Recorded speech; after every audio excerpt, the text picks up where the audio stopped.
Hey guys, tonight we take a walk through darkness. Not just any darkness, but the kind soaked into the stone, pressed between the bones of men who screamed and begged and were forgotten. We're headed into the forgotten chambers of a medieval prison. This isn't the story of kings or knights. Tonight, it's your story, and you, my friend, are not ready. Before we go further, take a second to like the video if you find these journeys meaningful. Let me know in the comments what time it is, where you are, and where you're watching from. It's always grounding to see who's falling asleep around the world. Now dim the lights, maybe switch on a fan or some soft background noise. Let your mind slow down. And prepare yourself, because a day in a medieval prison would break you. It begins with the sound of boots. Not yours, theirs, clapping hard on the stones behind you. You're running, or trying to, but your legs are already sore, your breath thin. Maybe you were caught stealing a few coins from a merchant's purse. Or maybe you were innocent. It doesn't matter, because the sheriff has you. You're tackled into the dirt. Stones bite into your skin. A boot pins your shoulder. You struggle, but it's over.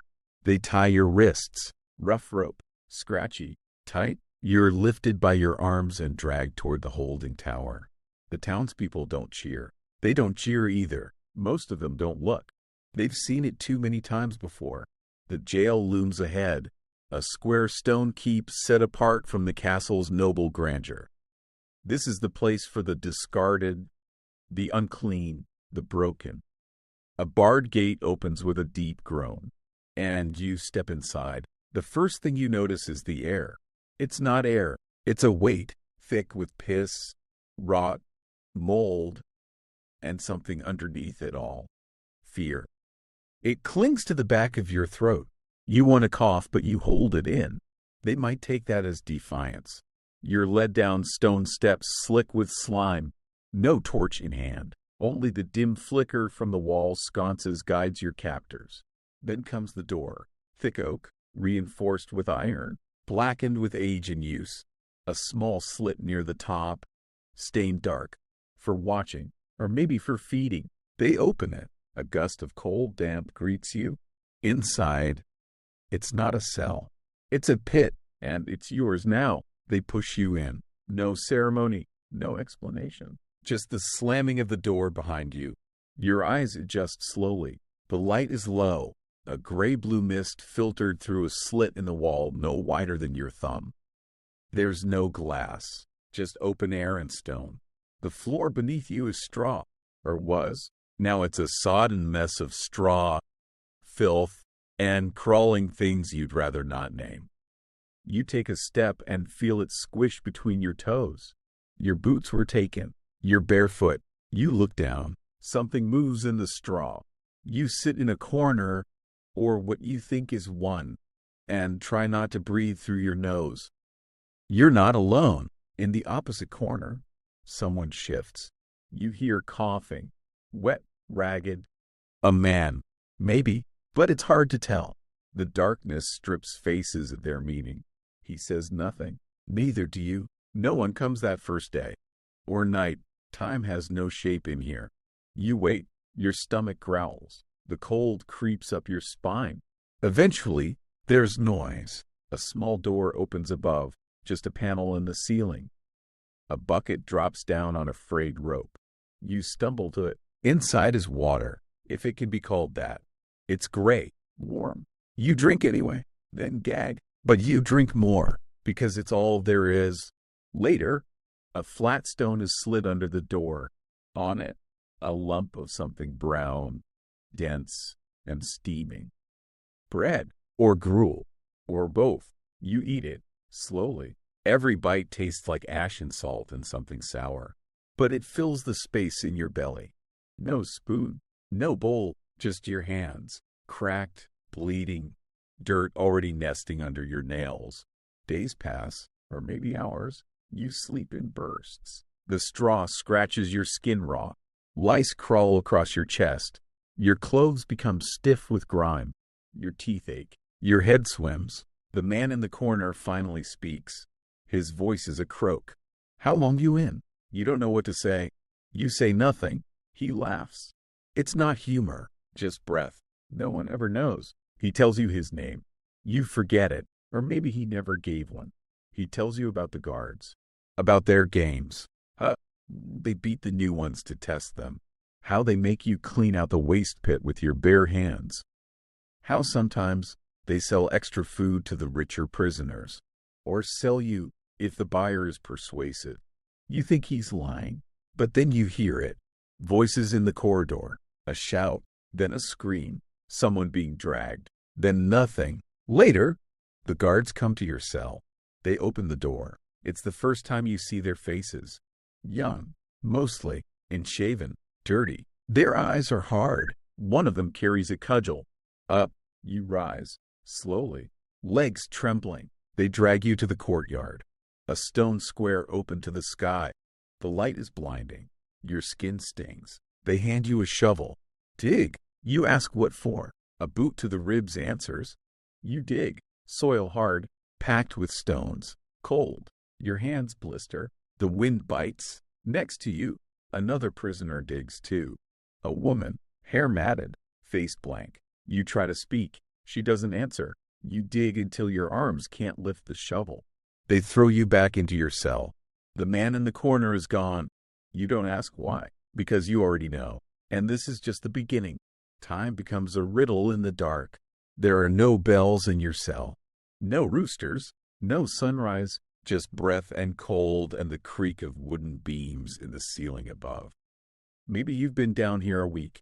Maybe 2. Maybe it's only been 3 days. You can't tell anymore. Your body aches in new ways. The digging left blisters that split and bled.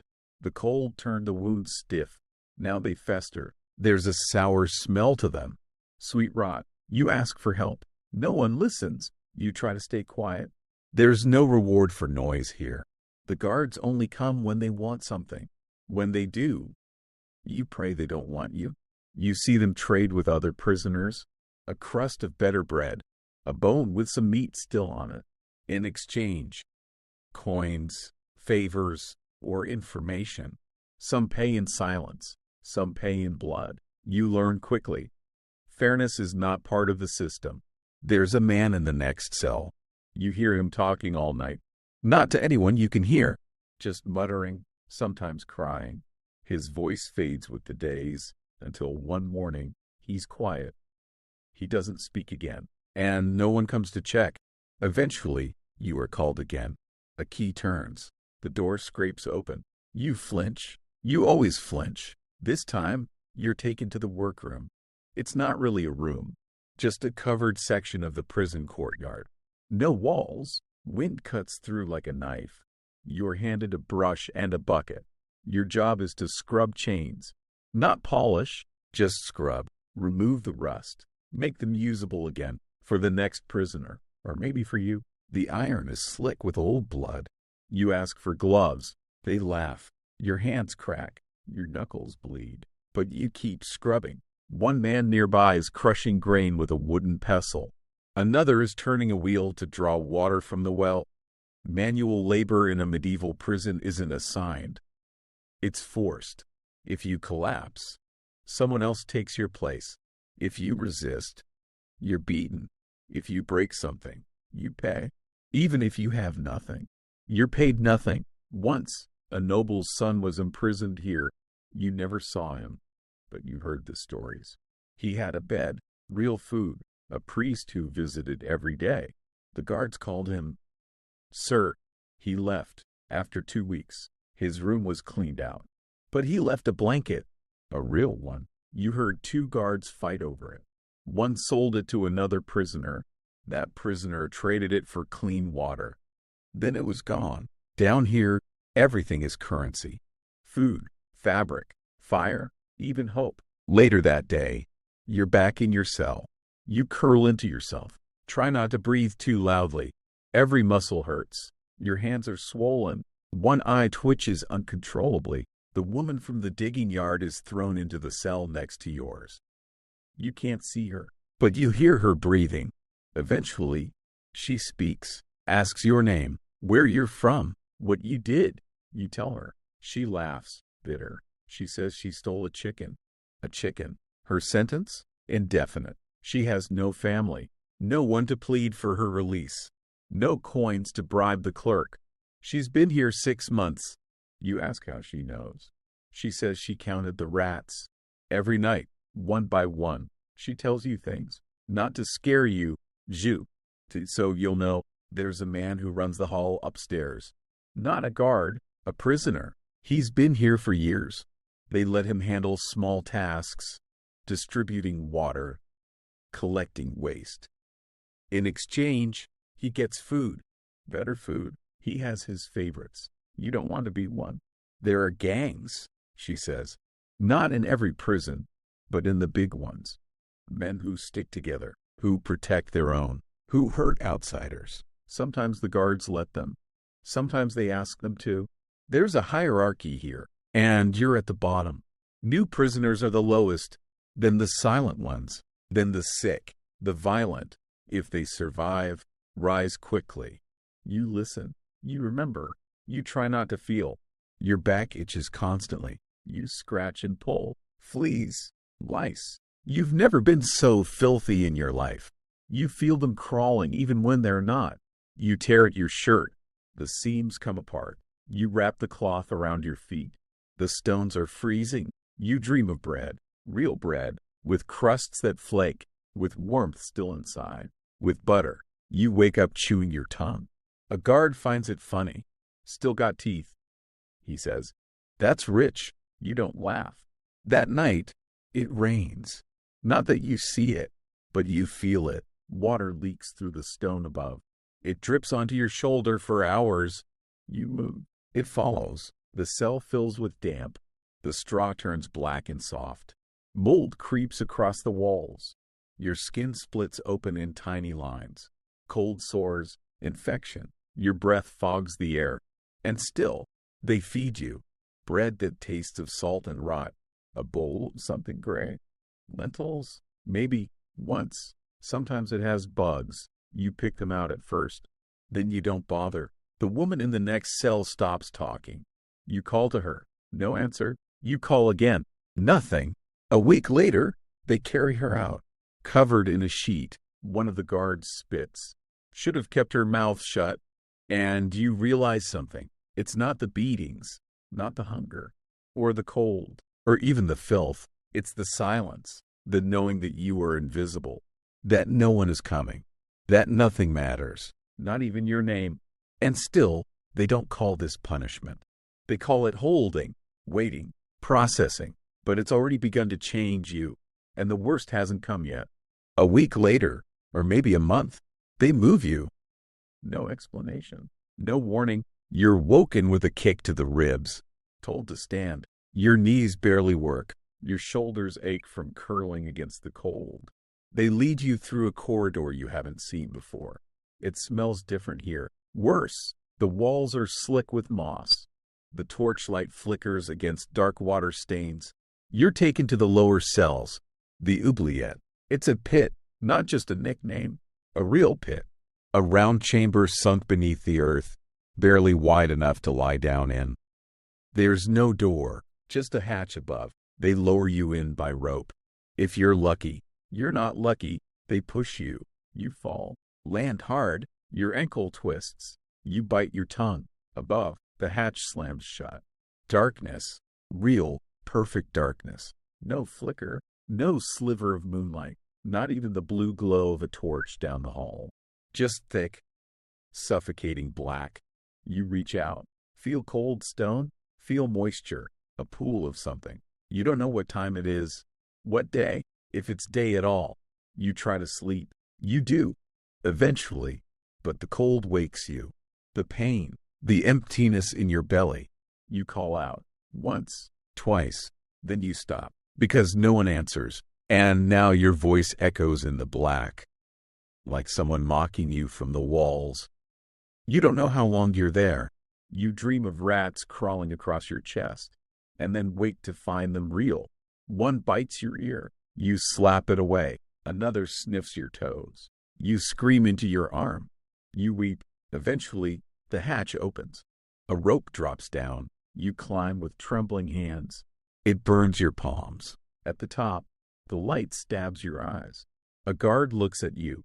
He doesn't speak, just points. You walk, limping, shivering, head bowed, back in your old cell. Someone else is there.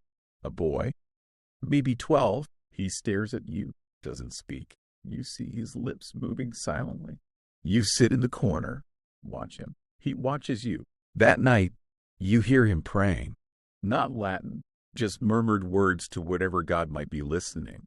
You close your eyes, and for once, you don't dream. In the weeks that follow, you learn things. There are rats, yes, but also cats. Not friendly ones, half-wild things that live in the rafters and disappear for days. There are also informants, prisoners who listen, then speak when the guards come close. You don't know who they are. You only know to keep quiet. There's one man who claims to be a doctor. He's missing an eye. His fingers twitch constantly, but he knows herbs. Sometimes, if someone is dying and the guards allow it, they bring him in. He crushes leaves, wraps wounds in rags soaked in vinegar. He once pulled a rotten tooth from another prisoner using just a hook and a mallet. You watched. The screaming never stopped, even after the tooth was gone. You wonder how much longer your own teeth will last. Food, when it comes, is getting worse. Not less, just different, sour, slimy. Sometimes it smells of soap. Other times, meat. But not the kind you want to name. You eat anyway. One day, they bring fish. You think it's a kindness. Until the vomiting starts. 6 men get sick. 1 dies. They say it was spoiled. The guards don't care. After that, you eat slower. Sniff everything, even the water. You watch others fall apart. Some stop talking altogether. Others talk too much. To themselves, to the walls, to gods you've never heard of. One man draws symbols in the dirt with his fingernail. When they dry, he eats the dirt. You want to laugh, but you're not sure it's funny anymore. Your body is thinner now. Your belly sunken. Your ribs visible. Your skin grayer, but your sense is sharper. You can hear when the guards are 2 doors away. You can smell blood from down the hall. You can tell when someone is dying by the way the air changes. Once, a group of guards come in laughing. They're drunk. They pull a man from his cell. A big man. Loud. Defiant. He's gone for hours. When they bring him back, he's silent. He doesn't speak again. You don't see him eat, or drink, or move. One morning, he's gone. You ask a nearby prisoner what happened. He shrugs. Buried, maybe, or fed to the pigs. You don't ask again. The boy in your cell doesn't speak anymore either. He hums. Soft, tuneless, over and over, until one night, he curls against the wall and doesn't wake up. You tell the guard. He grunts. The body stays there for a day, then 2. Then it starts to smell. On the 3rd day, they drag him out. Leave a new pile of straw. The cycle continues. You hear talk of a war, of taxes, of plague. The outside world is still turning. But not for you. For you, it's 1 stone, 1 bucket, 1 moldy crust at a time. And you are beginning to forget who you were. There's a day, though you only call it that because it follows a sleep, when everything slows down. The straw doesn't shift. The walls seem quieter. The usual coughs and groans from nearby cells fade to a hush. Even the rats are still. You lie in your corner, eyes open, listening to your own breath. Counting your ribs with your fingers. They're sharp now, each one like a handle under your skin. Then comes the cough. Not yours, someone down the hall. It starts soft. Then another. Then more. Within an hour, it's everywhere. Hacking, deep, rattling coughs that scrape the air. You hear vomiting, whimpering. The guards stop coming. No water that day. No food the next. Someone dies in a nearby cell. You smell it. And then someone else. No priest. No prayers. Just silence. Then more coughing. You crawl to the door. Press your face to the gap. Try to see. Try to understand. You hear a guard whispering to another. Fever, one says. Best to let it burn through. You remember stories from before. The sweating sickness, the bloody flux, the great plague. You wonder if it's one of those, or something worse. You lie back down, press your sleeve to your face. Try not to breathe, but air is all you have. The old man across the hall stops making noise. You never learned his name. He was always just there. Now he's not. A woman screams, somewhere deep in the prison.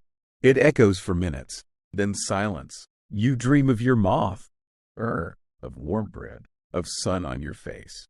You wake to coughing. It never ends. After what must be days, a guard finally returns. He wears a cloth over his face, thick gloves. He doesn't speak. He brings a bucket filled with water that smells of vinegar. You drink anyway. A second guard follows, carries something wrapped in fabric. He passes it to someone else. You see movement through the bars. They're handing out herbs, cloth rags soaked in wine. Not enough, never enough. You get nothing. You lick the condensation off the wall. It's bitter. Still, it helps. You survive, barely. When it ends, when the coughing fades and the groans die out, the silence is worse. Half the cells are empty now. The guards move slower. They speak less. You wonder if they're afraid too. One day, you're summoned again. You flinch at your name. Hadn't heard it in weeks. They take you upstairs, to the clerk's room. It smells like ink and wet parchment. The clerk doesn't look up. He asks your name. You give it. He asks your crime. You hesitate. He writes something, dips his quill, blows on the ink. You've been here 3 months, he says. You blink. It could have been 3 years. Time served, he says. You wait, expecting more. He nods toward the door. That's it, he says. Go. You're led outside. No escort, no explanation, no apology. The sun is blinding. You cover your eyes. Your skin burns. You step forward. Your knees buckle. You fall. No one helps you up. You crawl for a while, then stand. You don't know where you're going, just that it's not here. The road is empty. Trees sway in the distance. A bird sings. You cry, quietly, not from joy, from disbelief. You reach the village edge by dusk. A boy sees you, runs. A door slams shut. No one welcomes you. No one speaks. You spend the night in a stable, on straw that smells cleaner than anything you've known in months. You sleep. And when you wake, you're still afraid. You try to return to life, but life does not want you back. No one hires a former prisoner. No one trusts a man with rotted teeth, hollow cheeks, and sunken eyes. You beg or steal small things, a coin here, a crust there. Eventually, you stop trying. You live near the edge of the woods, in an abandoned hut. You boil roots, trap rats, sleep in fits. You speak to no one, because when you do, you hear yourself, and your voice sounds like the walls. You don't smile. Your body heals, slowly, but the shaking never stops. And the dreams, they come every night. The straw, the coughing, the dark. Sometimes you wake clawing at your face. Sometimes you scream. Sometimes you don't wake at all. Years pass, or maybe they don't.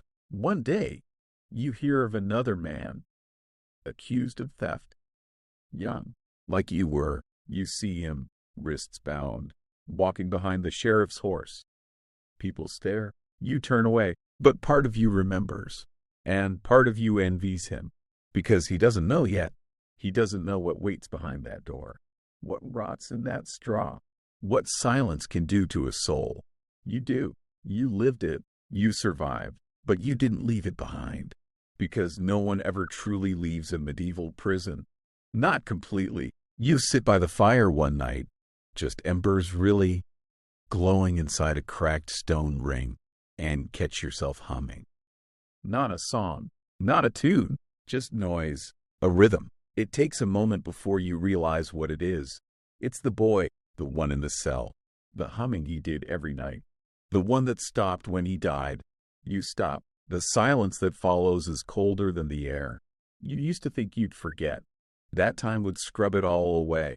The darkness, the filth, the sound of chains against stone. But memory is stubborn. It creeps up in the quiet. You remember the names, the voices, the smells, the crack of bone, the texture of mold on your fingertips. You even remember the guards. Some were cruel, others were simply indifferent, but none were kind. You wonder if they remember you. You wonder if they're still alive.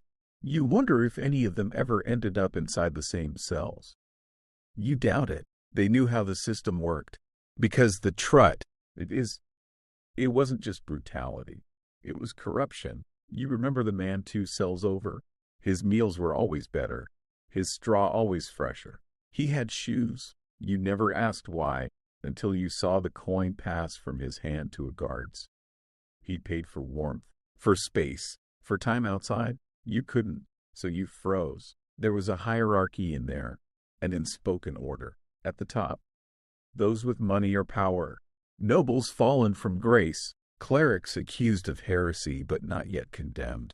Below them, the veterans, the ones who had survived so long they became part of the prison itself. They knew when to speak, when to stay still, how to hide food, how to trade favors. Below that, the useful, the informants, the strong, the ones who could break a bone or break a silence, depending on who asked. And then came the rest, the forgotten, the sick, the scared, the new. That was you. You were at the bottom. You still feel it, even now, out here, in the wind and rain and trees. You feel it, as though your feet are still chained, your breath still rationed, your name still carved into a cell wall. You pass a stream one day and see your reflection. The beard is long, the face is thin, the eyes are deeper than they should be. You look old. You aren't. But prison aged you, not the years, the hours, the seconds spent in silence, listening to breath that wasn't your own, watching shadows move without light, feeling hunger claw at your insides until you forgot what full felt like. You sit, watch the stream, hear the water, and you remember another sound.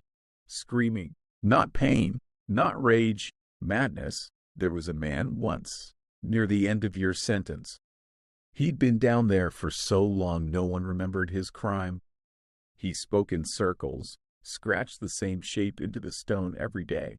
A spiral. One night, he snapped, screamed for hours, words that made no sense, names that weren't his. They found him curled in the corner, eyes wide, dead. They said his heart gave out. But you know better. It was the walls. They closed in, took what was left. And yet, in a twisted way, part of you understood him. Because there are nights you feel the same thing.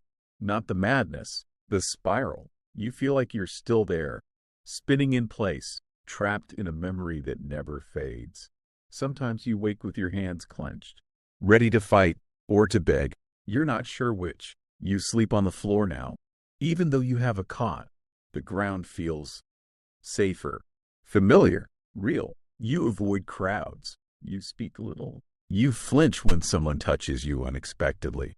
People think you're strange. They're not wrong, but they don't understand because they didn't see what you saw. They didn't smell it, hear it, feel it in their bones. They didn't live it. You did. One day, a traveler passes your hut. He's young, clean, talks fast, wears a leather satchel with coins that jingle. He stops when he sees you, asks if you've lived here long. You nod. He says he's writing a book about the justice system. Wants stories. You don't answer. He asks again. You stare at him. Then you tell him something. Not everything, just a piece. He scribbles in his book, nods, thanks you, then asks the question, was it really that bad? You laugh. A quiet, bitter sound. You say nothing else. He walks away. You watch him go. You don't blame him. He wasn't there. He wouldn't last an hour. Not in the dark. Not in the cold. Not with the weight of silence pressing on his chest like stone. But you did. You survived it. A medieval prison didn't kill you. But it didn't let you go either. You carry it with you. Every step. Every night. Every breath. It's in your bones now. a memory that never sleeps. You don't talk about it much anymore. Not because it's gone, but because people don't listen. They tilt their heads. They nod. They say, "That must have been hard." Or, "You're strong for surviving." Then they change the subject. Back to crops, or weather, or the king's latest war. But the prison never changes the subject. It stays with you, always. You feel it when you hear chains rattle on a cart passing through town. You feel it when someone slams a door too loud. You feel it in the quiet. That particular kind of quiet that presses in from all sides. The kind that smells like mold and misery. The kind that makes your skin crawl and your teeth ache. Sometimes you dream you're back there. You see the walls again. Damp, sweating stone. You hear the bucket lower from the ceiling. Smell the sour bread before it lands on the floor. You reach for it with fingers you no longer recognize. And then you wake, gripping your own wrist so tightly you left bruises. Your hut is your cell now. You built it with your own hands. You chopped the wood, stacked the stones. That should have made it yours. But it doesn't feel that way. It feels like a quieter kind of prison. One you made on purpose, because you didn't know where else to go. You try not to think about the others. The boy, the woman, the man who drew spirals, the man who stopped eating, the guards with their laughter, the silence that replaced them. But sometimes, in the stillness, you hear their voices, faint, echoing. You try to drown them out, chop more wood, walk further each day, mend your clothes with shaking fingers, but they always return. Because that place, it was never just stone and straw and iron. It was a system built to crush you, slowly, quietly, without blood, if possible. And it worked. You weren't beaten every day. You weren't tortured with fire or knives. They didn't need to. They took your name, your hope, your voice. They left you with a body and a sentence and the knowledge that no one was coming to help. And that was enough. That was worse. Because pain fades, but helplessness, that stains you. You remember one man, a merchant, caught up in a land dispute with a noble. He hadn't stolen. He hadn't killed. He just owed the wrong man too much. They locked him up for debt against the crown. He arrived proud, outraged, declared it a mistake. He pounded on the door, demanded parchment, a seal, a priest. He got nothing. After a month, he stopped shouting. After 2, he stopped eating. In the 3rd, he stopped moving altogether. They carried him out like a sack of flour. No one wrote his name. No one spoke of him again. He was never sentenced, never tried, just disappeared. You learned from him. Don't shout, don't ask, don't expect, just survive. And that's what you did.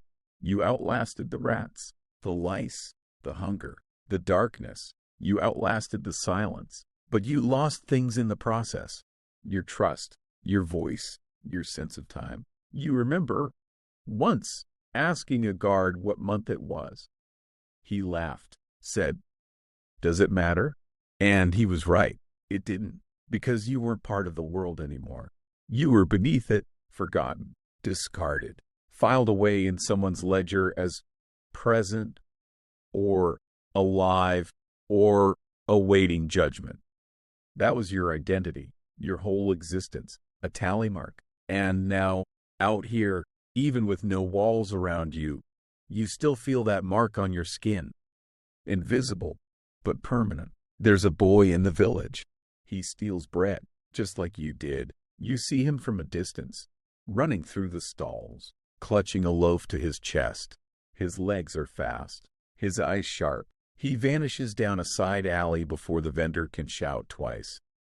You should be angry or afraid for him, but you're not. You feel something else, a kind of warning. You wonder if that was you years ago. And what would have happened if you hadn't been caught, if your foot hadn't slipped, if the sheriff hadn't turned the corner when he did? Would you be that boy still? Or would the world have crushed you anyway, just slower? You don't follow him. You don't tell. You just watch the street until it goes quiet again. You return to your hut, lie on your cot, and close your eyes. You see the bucket again, lowering through the ceiling, and you wonder, if that part of you is still down there, if it ever truly left. You wake before the sun. It's a habit now, has been for years. You don't need light to rise. You don't need a rooster. You don't even need sleep. Not really. Just a few hours curled under your cloak, then back to pacing the world. There are dreams, sometimes, but they're more like memories. Bent, twisted, flickering. You never dream of your childhood. Never dream of home. Only stone. Only rot. Only the sound of chains, slow and steady, dragging through water somewhere deep below. You leave your hut and walk the path toward the old church. The villagers ignore you. Some pretend not to see you. Others just glance up, then quickly away. You're not dangerous, but you're not one of them. You're something else. You hear the whispers, prisoner, mad, touched by the dark. They're not wrong. At the edge of the chapel wall, you find the usual basket. The old friar leaves it once a week. He never waits to speak, just sets it down and goes. Inside, half a loaf, some dried beans, a cracked carrot. It's more than enough, more than you had in the pit. You take it and return to your hut. Sit beside the embers of last night's fire. Eat slowly, one bite at a time, chewing until your jaw aches, letting the bread dissolve before you swallow. You savor everything now, because once you didn't have this. Once you fought for crumbs with rats the size of dogs. Once you drank from puddles and called it a blessing. This is paradise. You think sometimes of the men who never left, the woman who stopped singing, the boy who hummed. You wonder what's left of them, if anything. Bones in a pit, names on a ledger, dust, or just ghosts, pacing in cells you'll never see again. You've thought of going back, not to the prison, to the gate, just to look, to see the walls from outside, to stand in front of the stone and tell it, you survived. But you haven't done it. Not yet, maybe never, because part of you fears that if you return, even just to the outside, you won't come back. Not in the way that matters. The seasons pass. The frost hardens. Your hands grow stiffer. Your knees creak when you stand. You think you're 30, maybe older, but your body feels twice that. And your eyes? Your eyes feel ancient. You've seen too much. One day, a messenger comes to the village. He carries a scroll with the king's seal, announces that an audit is being made of all the realm's prisons. New records, new rules, oversight. The villagers listen, nod politely, then go back to their carts. You remain at the edge of the square, silent, still. The messenger notices you. Later, he finds you by the stream, sits beside you, doesn't speak at first. Then he asks, "Were you ever inside?" You nod. He studies your face, sees the lines, the hollows. He asks if you'd speak. For the record, you ask if it matters. He doesn't answer that. Instead, he asks what it was like. You start slow. Describe the straw, the mold, the bread with bugs in it, the water that made you vomit, the silence that made your ears ring. You tell him about the guard who never blinked, about the boy who died in your arms, about the screams that came from deeper than your cell ever went. You tell him everything, not for him, not for the crown, but for them, the ones still there, the ones forgotten, the ones who won't leave with their minds intact, if they leave at all. He writes it down, every word, ink smudging on the page. He asks your name again. You give it, and for the first time in years, it feels like a name, not just a memory. He thanks you, then he leaves. You never see him again. But weeks later, you hear something. The prison has closed. The lower levels flooded. Too dangerous, they said. Too cruel. You smile. Not because it's over, but because someone noticed. Finally, someone saw the rot, smelled the truth, heard the ghosts echo through those endless corridors. Maybe they'll turn it to rubble. Maybe they'll build something over it. A church, a granary, a monument, but you'll always remember what it really was. A place designed to erase people, one breath at a time. There are fewer villagers now, The world is changing. More roads, more carts, more taxes, but also more laws. Written ones, rules that can be read, understood, argued. It's not justice. Not yet, but it's something. And maybe one day, another child won't be dragged away for stealing a chicken. Maybe one day, the stone cells will be gone completely. Maybe you walk the edge of the forest some mornings. Follow the same path you used to when gathering firewood. You find a patch of earth, soft, undisturbed. You kneel there, mark the ground with a stone. No name, just memory. For the boy, for the woman, for the spiral, for all of them. You sit beside the stone. Let the wind pass over you. Let the sun warm your face. And for a moment, a small, quiet moment, you feel free. Some nights, the wind sounds like the chains. You know it isn't. You tell yourself it isn't.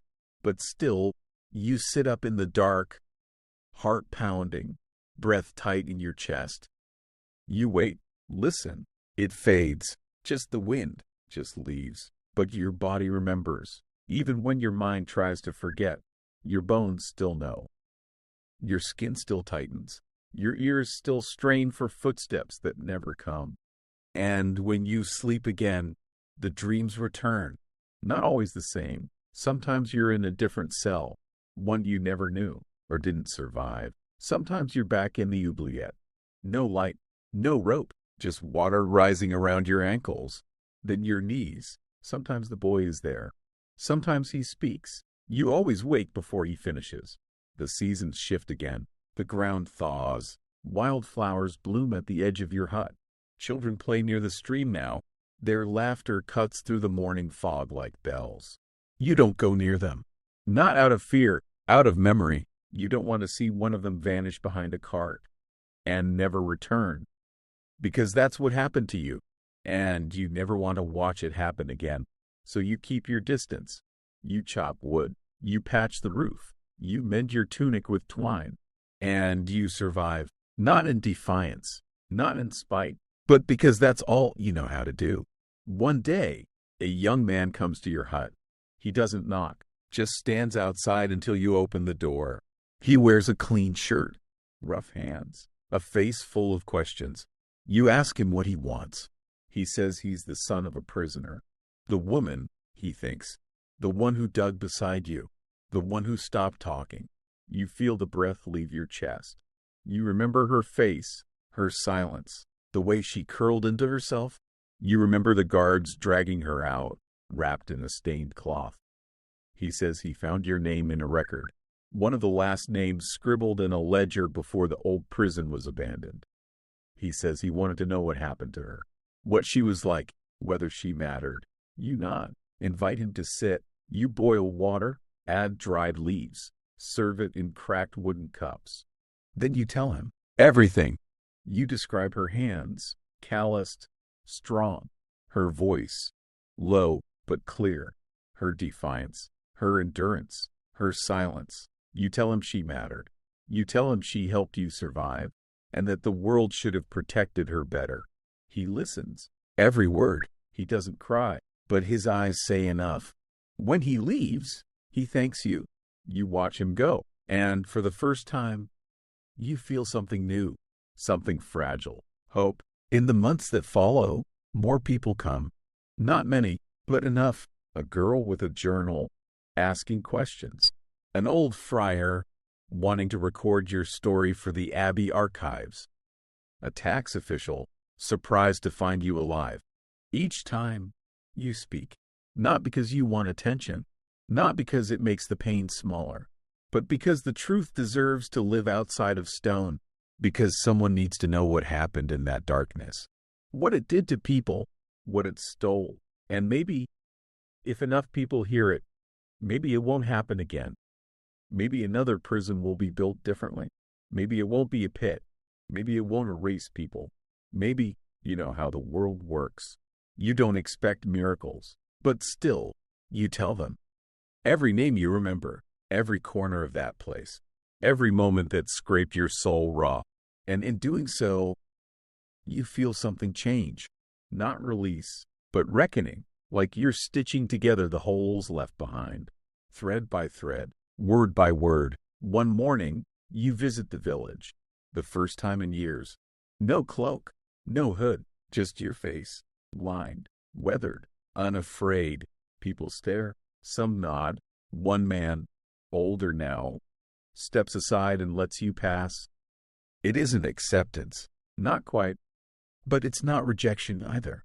And that's enough. You sit near the well, watch the clouds drift over the steeple, hear the clang of hammers in the blacksmith's forge, smell bread baking, the same kind that once made you weep.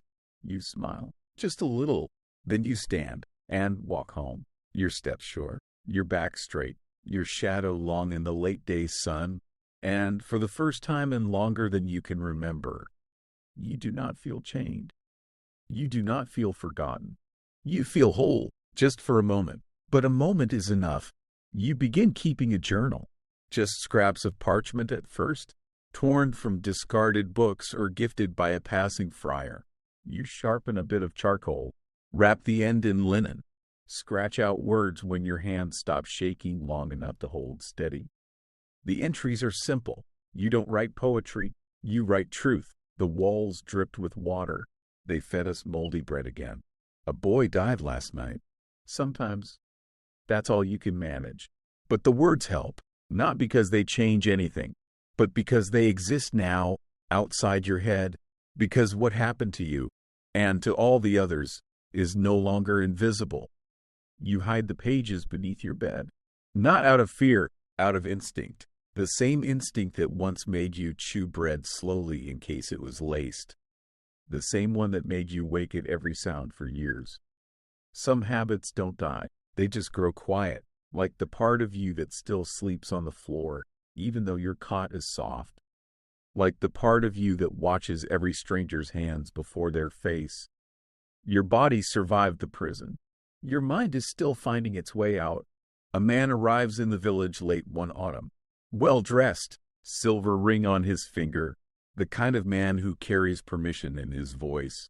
You hear about him from a boy gathering wood.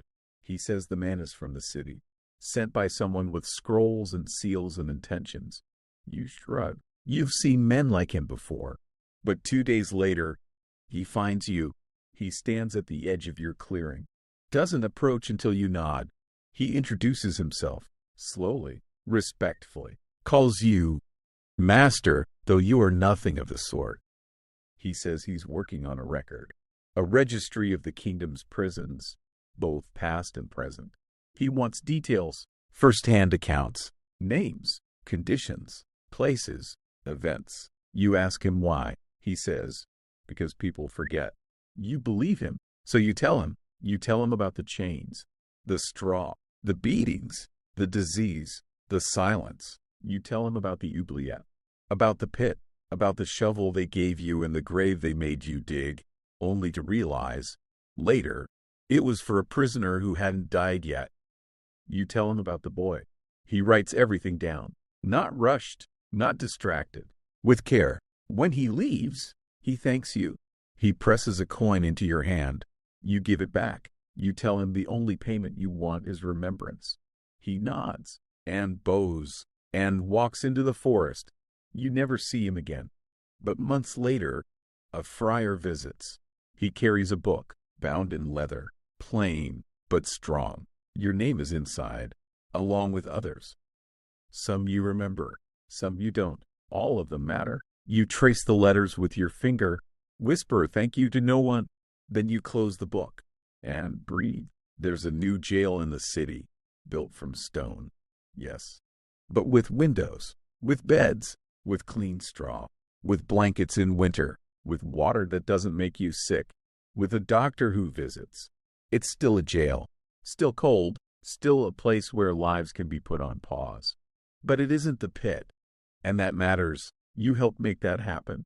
You, once a number, once a shadow behind a wall, once a man whose only identity was a pair of bruised hands and a stain on his tunic. You made a difference, not loudly, not by force, but through surviving, and through telling. That's all history is, memory that refuses to die. You are memory now, living, breathing, walking memory. And the world is starting to remember with you. You grow older, bones thinner, steps slower. The forest feels colder than it used to. Your fingers don't grip the axe like they once did. You burn your hand and don't notice until the smell. But still, you keep going. Because every day you live is another day they didn't take from you. That's your victory. That's your vengeance. You have outlived them. The guards, the walls, the darkness, even the silence. You've outlasted it all. One day, a girl visits your hut. Not a woman, a girl. She says her father knew you, or thought he did. She says she found your name in a book. She asks what happened. You look at her face, clean, unscarred, open. You think of the boy who hummed, of the woman who whispered prayers into her knees. You ask her to sit. You boil tea, and you begin again. From the beginning, not the prison. Before that, the village, the square, the purse that vanished too quickly from the merchant's belt, the running, the rope, the stone. She listens, eyes wide, mouth set, spine straight. You wonder if she'll tell others. You hope she will. You hope someone always does. Because memory dies when it's kept in silence. And survival means more when it's shared. When it reminds the living what was lost and what was endured. You survived a medieval prison. But more than that, you became its voice. And that can never be locked away again. The day you die is quiet. There is no storm, no audience, no priest at your bedside. Just birdsong outside the window. A thin breeze slipping through the cracks of your hut. The scent of firewood and damp earth. You wake before the sun, as always. Sit up slowly, knees stiff, spine crackling. You feel every year in your bones. Every night spent on stone, every morning built on survival. You eat a piece of bread left by the fryer. You drink water from the clay jar you shaped yourself last spring. You wrap a blanket around your shoulders and step outside. The path is soft beneath your feet. You walk it one last time, down the edge of the stream, past the grove where children once played, past the hill where wildflowers bloom over unmarked graves. You reach the stone, the one you placed years ago. Still there, still waiting. You sit beside it, fingers resting gently on its weathered surface. You whisper names, not loudly, not urgently, just enough for the wind to carry them. The boy, the woman, the one who drew spirals, the ones who were never named. Each one carried forward, each one remembered. You close your eyes and breathe. They find you the next morning, seated, peaceful, a faint smile on your lips. Word spreads slowly, then quickly. The friar returns. He brings the book, reads from it, not from scripture, but from your words, from your truth. People gather. Not many, but enough. They build a cairn over your resting place, stone by stone, each one carried by a hand that knew your story. Some who spoke to you, some who only heard of you, some who will never forget you. A plaque is carved, no titles, no grand words, just this. He survived the silence. He spoke for the forgotten. Years pass, then decades. The prison is gone now. Collapsed, buried. A field grows over it. No one digs. No one wants to remember the walls. But they remember you. Your name is still in the book, still in the archives of the Abbey, still passed on in whispered stories around fires, in lectures, in letters. In the voice of the young woman who writes your life down for a new world to hear. She tells it slowly, carefully. She tells it like a lullaby. Gentle, dark, true, because your life wasn't legend. It was survival, and survival deserves to be honored. And now, listener, now it's your turn to rest. You've walked through shadow. You've breathed the damp air. You've heard the scrape of chains and the echo of screams in stone. You've lived through it all, without ever leaving your room. You made it to the end, and now it's time to let go. You're not in a prison. You're not beneath the earth. You're here. You're safe. The straw is gone. The mold is gone. The silence is gone. All that's left is breath. Yours. Slow. Stay. Die. Calm. So close your eyes. Let the echoes fade. Let the doors close gently behind you. There's nothing left to fear, nothing left to remember, only sleep and peace and the warmth of knowing you survived, just like he did. Good night, traveler. You're free now.